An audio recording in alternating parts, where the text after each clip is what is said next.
Saudara-saudara, kita lanjutkan pembahasan kita tentang Tai Chi, ya.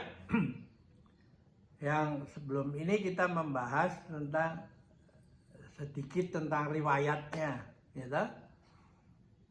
Dan murid yang pertama dan kedua itu ada saya ambil dari orang yang satu kena jantung koroner yang sudah hampir 100%, gitu. Dan nekat aja, nggak mau ke dokter, nggak mau dioperasi, lalu jalan, gitu. Setiap hari satu langkah, meskipun perjalanan masih ribuan kilometer. Akhirnya sembuh juga kan ya. Sedangkan yang satu, wah, dapat nasihat dari kalangan medis, mesti dioperasi di jantungnya, klepnya. Lalu dia itu juga menempuh jalan itu, tapi akhirnya ya ada beban moral untuk takut, hati-hati. Lalu hidupnya sangat disiplin. Jam 9 malam sudah harus tidur, ya, sehingga agak susah kalau mau dia diminta ikut acara lain-lain, toh. Nah, kelompok berikutnya yang ikut ini adalah bapak dengan anak itu,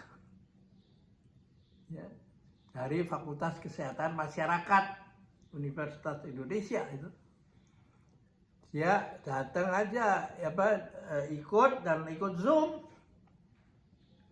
Nah, saya pikir sih namanya aja yang saya tahu, asalnya apa saya nggak tahu orang tersebut, toh. Nah, setelah ikut beberapa kali dan dia merasa membaik, kena COVID-19, lalu dia mau cerita siapa dia. Jadi dia kena itu, dia dan anaknya, sedangkan istrinya belum kena, toh. Lalu karena takut menularin, mereka berdua sama anaknya tinggal di tingkat 2 rumahnya, ya. Dan setiap pagi jendelanya dibuka supaya angin masuk, dan dia ikut latihan ini, Tai Chi kita, toh. Dan lalu ya memang membaik, ya, toh. Dan lalu orang ini sekarang menjadi dekan di Fakultas Kesehatan Masyarakat, ya, toh. Ini nanti akan berkembang lagi dengan jalurnya sendiri, ya, toh. Jadi inilah beberapa yang untuk encourage Anda supaya mengapa harus berlatih Tai Chi itu, ya. Karena ini manfaatnya banyak, ya. Nah, yang ketiga, kelompok ketiga adalah seorang profesor. Tadinya dia tidak sebut namanya, dia bilang mau ikut aja. Usianya berapa? 83 tahun itu. Nah, dia dulu mempunyai kelompok senam lain, tapi ya karena tidak menerapkan disiplin seperti kita, Senin sampai Sabtu itu tanpa jeda, ya, tanpa bolong, itu berlatih Tai Chi. Lalu dia tertarik, ya, karena dia ini menegakkan sebuah kedisiplin hidup itu. Dan lalu dia ikut ke kelompok Tai Chi kita. Dan ternyata dia seorang profesor dari IPB, jurusan perikanan, yang sudah pensiun, toh. Nah, yang ini unik karena dia profesor kan, pemeliharannya juga luas kan. Lalu dia memberi isi kepada kita punya latihan dengan mengatakan bahwa Pak, ini bukan hanya promotif kesehatan, promotif dan preventif, tapi menjadi kuratif, Pak. Ya, Nah ini saya mendapatkan pencerahan. Mengapa? Karena hari ini harus lebih baik dari kemarin, besok lebih baik dari hari ini. Nah kalau itu terjadi tiap hari, minggu pun Anda kerjakan sendiri di rumah, maka sang penyakit itu akhirnya nggak tahan lah. Ini orang tiap pagi tiap hari mau saya pengaruhin, ternyata dia munculnya lebih bagus dari kemarin. Terus akhirnya dalam istilah Tai Chi itu dikenal seperti itu, penyakit hilang. Seperti Anda kehilangan barang yang entah saya taruh di mana dulu, ada di rumah itu barang, tapi sekarang nggak tahu, saya lupa ada di mana, dan karena itu ya begitu aja hilang aja.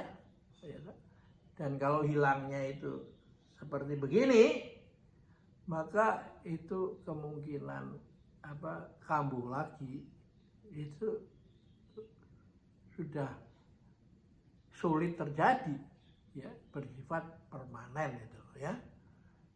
Lalu ya diteruskan terus, maka Tai Chi benar-benar sangat bermanfaat. Dan kita tidak usah sombong mengatakan hidup tanpa obat, jangan. Nanti kita juga ya kalau susah ke toilet juga Anda cari obat pencahar yang bisa diminum langsung keluar, kan? Jangan begitu. Tapi kita rendah hati aja bahwa ini komplementer dengan ilmu medis barat gitu, ya. Karena apa? Ya, menumbuhkan kemampuan recovery, self healing dari dalam, bukan oleh karena minum obat untuk menghilangkan batuknya, pileknya, lehernya sakit, ya toh, kepalanya pusing, kan kalau medis kan cara kerjanya begitu toh. Nah, inilah pentingnya Tai Chi, ya. Dan yang menarik adalah para profesor ini setelah kita